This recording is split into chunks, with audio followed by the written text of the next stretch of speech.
What is going on, everyone? Welcome back. So I'm going to show you guys a small modification you can do on your own Jeep that doesn't cost a ton, but it's going to greatly help improve your off-road ability on your rigs. So let's go check it out. I'm going to show you everything you need and what you need to do to install it.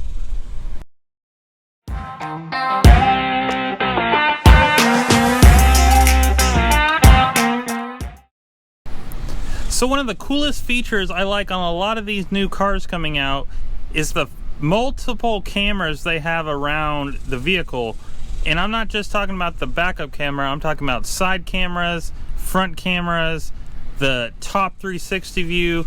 All that stuff is not just cool safety features, all that stuff is gonna help you on the trail too.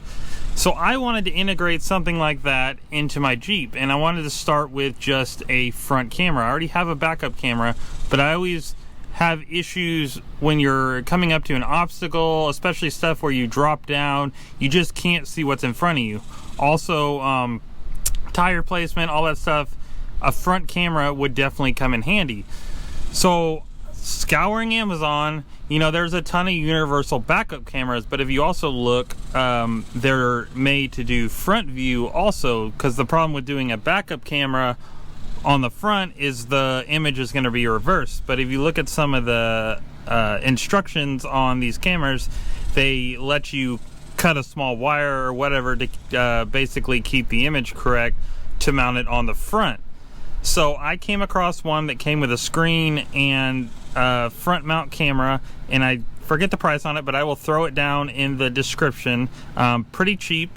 The only downside is you do have to mount an external screen inside the cab, which wasn't a big issue. There was no way to really wire it into the OEM head unit that I know of personally, so I decided to go that route. It was super easy to install, basically just the power wires for the monitor and then just running the wire for the camera. So I'm going to go in depth and show you guys exactly what's involved, and I'm also going to show you guys the brand new switch panel that I installed since my other one decided to stop working. So I'm going to get inside the cab and show you guys what I'm talking about.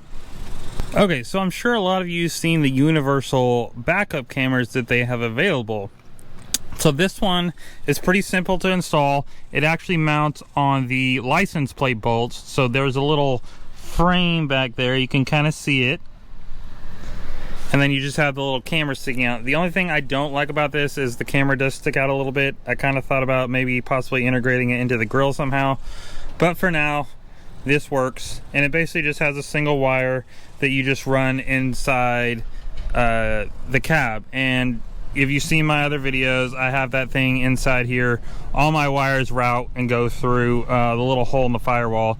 If you watch my video about my rock lights and whatnot, I have showing you exactly where I run all that wiring. So go back and check out those videos and you'll see how I run all the wiring for all my lights and whatnot. And the cool thing about this one is you can move this up or down depending on the angle you want the camera to sit at. So you could technically have it facing more downward or upward depending on what you were dealing with or how you want it to face. Now I spent a little bit of time trying to figure out exactly where I wanted to place this monitor for the camera. It's not very big. It's about the size of one of those old Garmin GPS's. So you can basically mount it, you know, somewhere discreetly.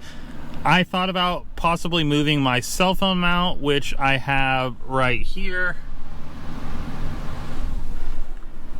But I do personally like having the mount up there because I do use that for GPS. Since I'm not running the, I think it's 2018 is when they integrated Apple CarPlay, I don't have Google Maps and whatnot on my navigation display. I don't even use the nav on the Jeep. I just use Google Maps on my phone, which is why I had to think about where I wanted to mount my phone and have it in a good view and not be obstructed, whatnot. So I wanted to keep my phone in the same spot, and then I was like, well, where the heck am I going to mount this monitor? Well, then I was thinking, well, what if I mount it high on the windshield where it's not in direct view of my line of sight? So basically, the spot I came up with was right next to the mirror, which up there, it's high enough actually you can't even really see it. but I figure I'm not actually looking up there really at any point other than, you know, it's not blocking my mirror. And then that is also my dash cam. So this area really isn't in my direct line of sight. It just kind of, you have to get used to it being like right there, since you're not basically having a view of the sky right there anymore.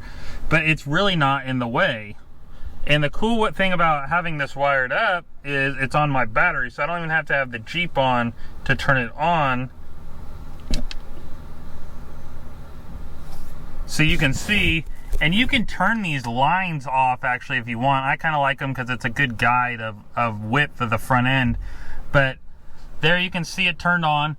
You know, the camera quality is not as good as like an OEM backup camera or something, but it's good enough. I mean, it's not horrible. And the cool thing about the having it up front at night is your headlights are lighting everything up, so you don't even have to worry about how is your camera going to be, the area going to be lit up. And then you can see I decided to mount this on a suction cup mount, and then also I did not use the mount that came with the camera itself. I decided to basically take that off and glue a magnet on there. And basically this is a phone, basically it's for a phone, a magnetized like back of a phone to be able to hold that on and take it off. So this thing can just come off at any point that I wanted to. I thought it was a lot better and secure mounting system than it comes with, and it was a cheap way to basically alter it. So if you're like me and you decide, hey, I want to be able to see what's in front of me on the trails, this was a super easy upgrade. You could add it onto any vehicle basically, since it's a universal setup, super easy to wire. If you want to wire it like I did, where it was straight off the battery and on a switch panel, I suggest looking into the new switch panel that I decided to add in on the Jeep, since my other one kind of crapped out on me. But I think this is a solid setup. It was a lot more pricey than my original setup, but it's not as expensive as some of the other options out there. So I'm going to go into what exactly I switched to. So I'm going to give you guys a little bit of a sneak peek of where I mounted the switch panel. I'm not going to go fully in depth on the wiring or where I put the actual wiring box. If you follow my Instagram, you probably already saw that, but I will show you guys what the new switch panel looks like, where I decided to mount it, and in the next video I will show you guys some spots that I think you guys can mount it that already have the 4x4 controls in the spot where I mounted mine, since I have QT1. But it'll give you guys an idea for your own rig. So for you guys that have seen my other videos, you know I had my control panel mounted in a custom solution that I had made.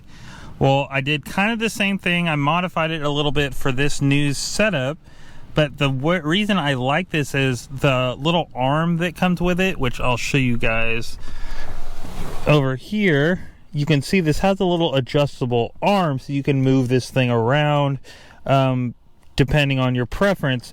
I decided, here's a view from straight up, I wanted it over a little bit, and this is kind of the perfect spot because it doesn't get away in the shifter or your cups or whatnot, and it mounts it up a little bit higher than the other setup.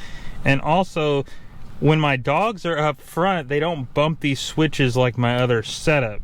These are kind of a little more tactile, I guess. It's got a little on and off switch, which you can see it lights up blue. The whole panel lights up blue. It's not super bright during the day, but you can see when it's on. And then like my front camera view right here, it puts a little indicator right here. Very cool setup. I know with the JK guys or the Wrangler guys, my dad has this same exact panel, except up on his, he has a bunch of rocker switches that go up here. It's made specifically for the Wrangler, but this is one of their other switch panels they have. I like this. It's a little bit more modular design and fits the look of the Jeep more. So make sure to look down in the description for the links to the camera setup that I'm running, so you guys can get it on your own rigs. Also, make sure to subscribe if you haven't already, because I will be coming out with a video going over that new VoSwitch setup and where I suggest you install it on your own rig. Make sure to give me a thumbs up if you like the video, and we will catch you guys in the next one.